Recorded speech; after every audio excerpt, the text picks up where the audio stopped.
देखो चैप्टर का नाम है हमारा पर्यावरण। सभी जीव जैसे कि पौधे, जंतु, सूक्ष्म जीव एवं मानव तथा भौतिक कारकों में परस्पर अन्योन्य क्रिया होती है तथा प्रकृति में संतुलन बनाए रखती है। ठीक है, तो बैलेंस होता है। किसी क्षेत्र के सभी जीव तथा वातावरण के अजैव कारक संयुक्त रूप से पारतंत्र बनाते हैं। ठीक है, पारतंत्र कैसे बनेगा? सभी जीव बनाएंगे और एक अजैव घटक जो होंगे वो पारतंत्र बनाएंगे। अतः एक पारतंत्र में सभी जीवों के जैव घटक तथा अजैव घटक होते हैं। पारतंत्र में क्या क्या होंगे? जैव घटक होंगे, अजैव घटक होंगे। भौतिक कारक जैसे ताप हो गया, वर्षा हो गई, वायु, मृदा, खनिज आदि क्या होंगे? अजैव घटक होंगे। क्लियर है? अजैव घटक के एग्जाम्पल क्या क्या है? ताप, वर्षा, वायु, मृदा, खनिज। यदि आप बगीचे में जाएं तो आपके विभिन्न पौधे जैसे घास हो गया, वृक्ष, गुलाब, चमेली, सूर्यमुखी जैसे फूल, वहां सजावटी पौधे तथा मेढक, कीट, पक्षी, जंतु दिखाई देंगे आपको। यह सभी सजीव परस्पर अन्योन्य क्रिया करते हैं तथा इनकी वृद्धि, जनन एवं अन्य क्रियाकलाप पारतंत्र के अजैव घटकों द्वारा प्रभावित होते हैं। ठीक है, तो अजैव घटक है उसके द्वारा प्रभावित होंगे। अजैव घटक क्या क्या बताए थे मैंने अभी? ताप हो गया, वर्षा होगी, मृदा हो गई, वायु हो गई, है ना। अतः एक बगीचा एक पारतंत्र है। पारतंत्र क्या है? बगीचा एक एग्जाम्पल है पारतंत्र। क्लियर है? वन, तालाब तथा झील पारतंत्र के अन्य प्रकार हैं। ये प्राकृतिक पारतंत्र है। ठीक है, जो प्राकृतिक पारतंत्र जो प्रकृति द्वारा बनाए गए, मानव निर्मित या कृत्रिम भी बोल सकते हैं अपन, जो मनुष्य ने बनाए हैं। वो क्या होंगे? जो मनुष्य क्या बनाता है? बगीचा बनाता है, मनुष्य खेत बनाता है। क्लियर? तो ये मानव निर्मित यानी कि कृत्रिम होंगे। कृत्रिम मतलब जो मनुष्य बनाएगा। ठीक है, और ये होंगे प्राकृतिक होंगे जो प्रकृति द्वारा बने होंगे। जीवन निर्वाह के आधार जीवों को उत्पादक, उपभोक्ता, अपघटक वर्गों में बांटा गया है। ठीक है, सभी हरे पौधे एवं नील हरित शैवाल जिनमें प्रकाश संश्लेषण की क्षमता होती है वो उत्पादक कहलाते हैं। ठीक है, जिनमें प्रकाश संश्लेषण की क्षमता होगी उन्हें क्या बोलेंगे? उत्पादक। सभी हरे पौधे तथा नील हरित शैवाल की बात कर रहे थे। ठीक है, जिनमें प्रकाश संश्लेषण होगा, फोटोसिंथेसिस होगा, उनकी बात कर रहे हैं। ये जीव जो उत्पादक द्वारा उत्पादित भोजन पर प्रत्यक्ष अथवा परोक्ष रूप से निर्भर करते हैं उपभोक्ता कहलाएंगे। ठीक है, वो जीव जो उत्पादक द्वारा उत्पादित भोजन पर निर्भर करेंगे वो उपभोक्ता करेंगे। उपभोक्ताओं को मुख्यतः शाकाहारी, मांसाहारी, सर्वाहारी एवं परजीवी में बांटा गया है। क्लियर है? अब बोल रहे देखो, जो भोजन हम खाते हैं हमारे लिए ऊर्जा स्रोत का कार्य करता है। ठीक है, हम भोजन क्यों खाते हैं? ऊर्जा मिले, हमारे एनर्जी मिले। खाना नहीं खाओगे तो एनर्जी नहीं मिलेगी शरीर में। विभिन्न कार्यों के लिए ऊर्जा प्रदान करता है। अतः पर्यावरण के विभिन्न घटकों की परस्पर अन्योन्य क्रिया में निकाय के एक घटक से दूसरे घटक में ऊर्जा का प्रभाव। स्वपोषी सौर प्रकाश में निहित ऊर्जा को ग्रहण करके रासायनिक ऊर्जा में बदलते हैं। जो स्वपोषी हैं, जो स्वपोषी बोले तो जो अपना भोजन स्वयं बनाएंगे, वो क्या करेंगे?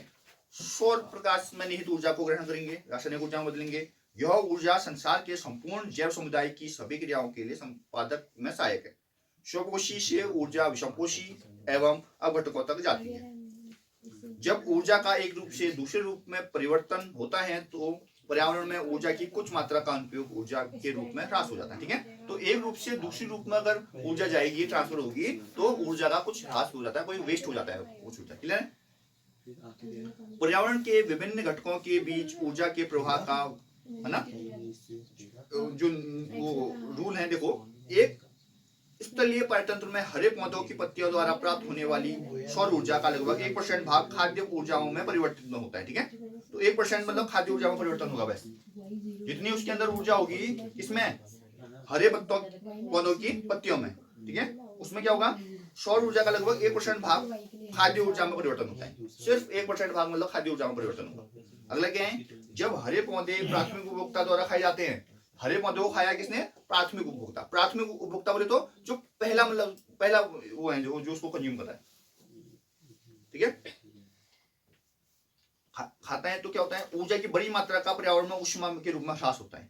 कुछ मात्रा का उपयोग पाचन, विभिन्न जैव कार्यों में वृद्धि एवं जनन में होता है। ठीक है, कहाँ प्रयोग होगा? एक तो पच जाएगा कुछ खाना, है ना, और भी वृद्धि वगैरह में आपकी मतलब ग्रोथ के लिए, है ना, आप बड़े होंगे उस चीज से। खाए हुए भोजन की मात्रा का लगभग 10% ही जैव मात्रा में बदल पाता है। सिर्फ जैव मात्रा में कितना परसेंट बदलता है? 10% बदलता है, तथा अगले स्तर के उपभोक्ता को उपलब्ध होता है। समझ में आया? 10% ही मतलब होगा। जैसे 100% मान लेते हैं स्टार्टिंग में है, तो पहला जो उपभोग करेगा वो 10% उसके वो रहेगा। फिर दूसरा जो रहेगा वो 10 का भी 10% यानी कि 1% हो गया।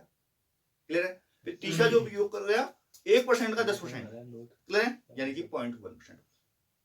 इस वजह से ज्यादा लंबी चेन चलती नहीं है।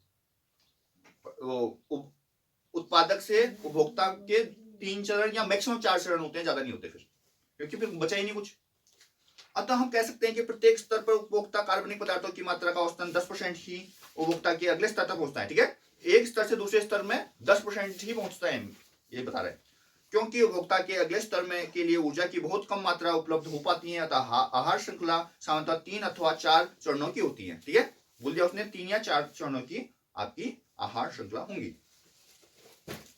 प्रत्येक चरण पर ऊर्जा का ह्रास इतना अधिक होता है कि चौथे कोशी स्तर के बाद उपयोगी ऊर्जा की मात्रा बहुत कम हो जाती है। ठीक है, तो चौथे स्तर के बाद क्या होगा, बहुत कम ऊर्जा होगी, वो मतलब इतने बहुत कम हो जाती है। ठीक है, सामान्यतः निचले कोशी स्तर पर जीवों की संख्या अधिक होती है, अतः उत्पादक स्तर पर यह संख्या अधिक होती है।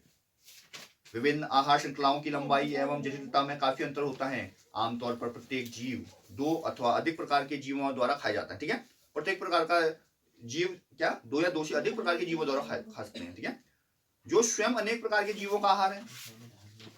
अतः एक सीधी आहार श्रृंखला के बजाय जीवों के मध्य आहार संबंधी शाखान्वित होती हैं, शाखाएं बनती हैं, मतलब क्लियर है? इसे बोलते हैं, इसको बोलते हैं आहार जाल बोलेंगे। इसको क्या बोलेंगे? आहार जाल। समझते हैं इस चीज को। देखो अब हम छोटी सी चीज समझते हैं, एक ही जानवर को बहुत सारे जानवर खाएंगे। क्लियर है? जैसे कैसे समझोगे? छोटा सा एग्जांपल लेते हैं अभी हम।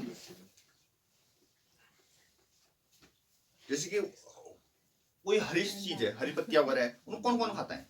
बहुत सारे खाते हैं। जो गाय खाती है, भैंस खाती है, बकरी खाती है, खाती नहीं खाती? तो एक इसका बहुत सारे शिकार कर रहे हैं ना। ऐसे ही आप जानवरों में लेते हो ना, जानवरों में किसका एग्जांपल लेते हैं? जानवर लेते हैं, चूहे का एग्जांपल लेते हैं। ठीक है, चूहे को कौन कौन खाता है? सांप खा जाता है ना, उल्लू खाएगा। ठीक है, और जो और भी मतलब बहुत सी चीजें खाते हैं, समझ लो।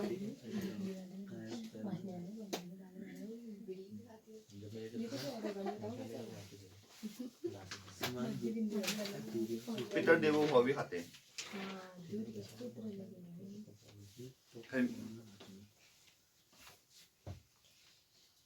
बुढ़ी बड़ी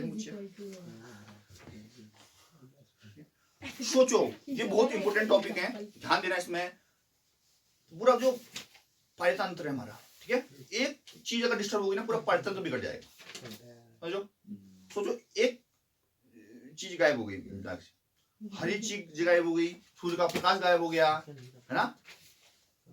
हर चीज इंपोर्टेंट है, एक दूसरे पर डिपेंडेंट है सारे के सारी चीज। समझो, एक को एक खाता है, को एक खाता है, एक इसकी वजह से क्या होता है कि तादाद उनकी बढ़ती नहीं है। समझो, नहीं तो इतनी तादाद हो जाएगी हम परेशान हो जाएंगे। कोई भी जीव अगर दूसरे का आहार नहीं बनेगा तो इतनी तादाद हो जाएगी उनकी कि हम कंट्रोल में नहीं ला पाएंगे। सांप है, सांप को चील खा जाती है, खाती नहीं खाती? ऐसी बिल्लियां उनके पीछे पड़ जाती हैं। कुछ इंसान भी मतलब खतरे की वजह से मार डालते हैं, समझो। और नहीं तो क्या होगा, बहुत तादाद बढ़ जाएगी उनकी। ऐसी जंगल में हिरन वगैरह होते हैं, बाघ शिकार करता है उनका, है ना। अगर नहीं करेगा तो क्या होगा, बहुत ज्यादा हो जाएंगी तादाद। समझो, एक दूसरे पर डिपेंडेंट है। अगर खुदा ने खास्ता पूरे के पूरे खत्म हो गए, हमारे गवर्नमेंट क्यों मतलब इनको सुरक्षा प्रदान करती है? इसलिए करती है कि पूरा इकोसिस्टम बिगड़ जाएगा। इकोसिस्टम बिगड़ गया तो खेल खत्म, बिल्कुल भी। हर इंसान मतलब छोटी छोटी चीज, मक्खी भी इतनी इंपोर्टेंट है इकोसिस्टम में। तुम ये नहीं बोल सकते कि मक्खी बिल्कुल खत्म हो जाएगी। अगर मक्खी पूरी खत्म होगी तो इकोसिस्टम डिसबैलेंस हो जाएगा। बहुत देखो, सोचो, तुम सोच रहे होंगे मक्खियों का क्या परिवर्तन, तो ऐसे बोल रहे हैं।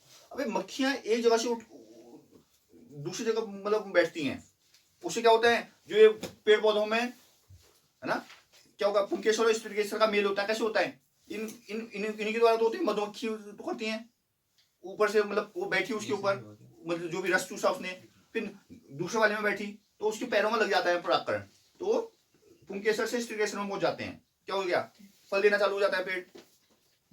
समझ रहे हो, नहीं समझ रहे हो? तो ये प्रोसेस होती है। तो हर एक जरूरी है, ऐसे नहीं बनाया, जो इतना बड़ा चित्र बनाए हैं, एक दूसरे पर डिपेंडेंट है सबके सब। अगर एक चीज गायब कर दो आप, समझो, बहुत इंपोर्टेंट है। सूर्य का प्रकाश बहुत इंपोर्टेंट है। सूर्य के प्रकाश से उत्पादक बनेगा, उससे शाकाहारी बनेंगे, शाकाहारी से मांसाहारी बनेंगे, मांसाहारी से मतलब एक शीर्ष मांसाहारी बनेंगे। ठीक है, ये पूरा का पूरा प्रोसेस चलता है।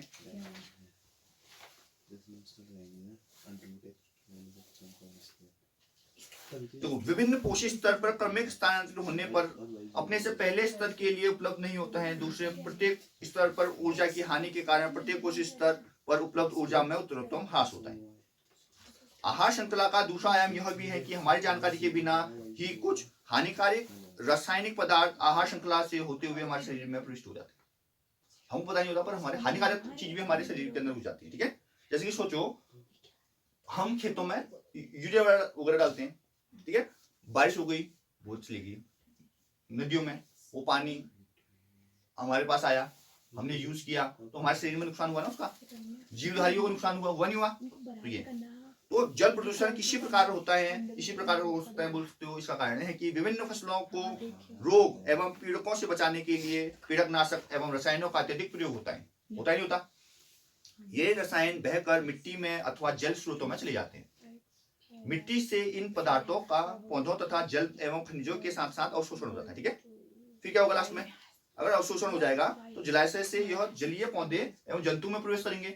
जलाशय होगा ना, जो पानी इकट्ठा होगा तो कहीं जलाशय में जीव वगैरह पिएंगे, उसका वो आहार श्रृंखला में प्रवेश कर जाएंगे। यहाँ उन्होंने कंज्यूम किया, और क्योंकि ये पदार्थ अजैव निम्नकृत है, जो प्रत्येक कोशिश स्तर पर उत्तरोत्तर संग्रहित होता है, क्योंकि किसी भी आहार श्रृंखला में मनुष्य शीर्षस्थ है। ठीक है, अतः हमारे शरीर में ये रसायन सर्वाधिक मात्रा में संचित हो जाते हैं। ठीक है, देखो सोचो, मनुष्य शीर्षस्थ है का मतलब ये है कि मनुष्य का डायरेक्टली या इनडायरेक्टली लेना देना रहता है हर चीज से।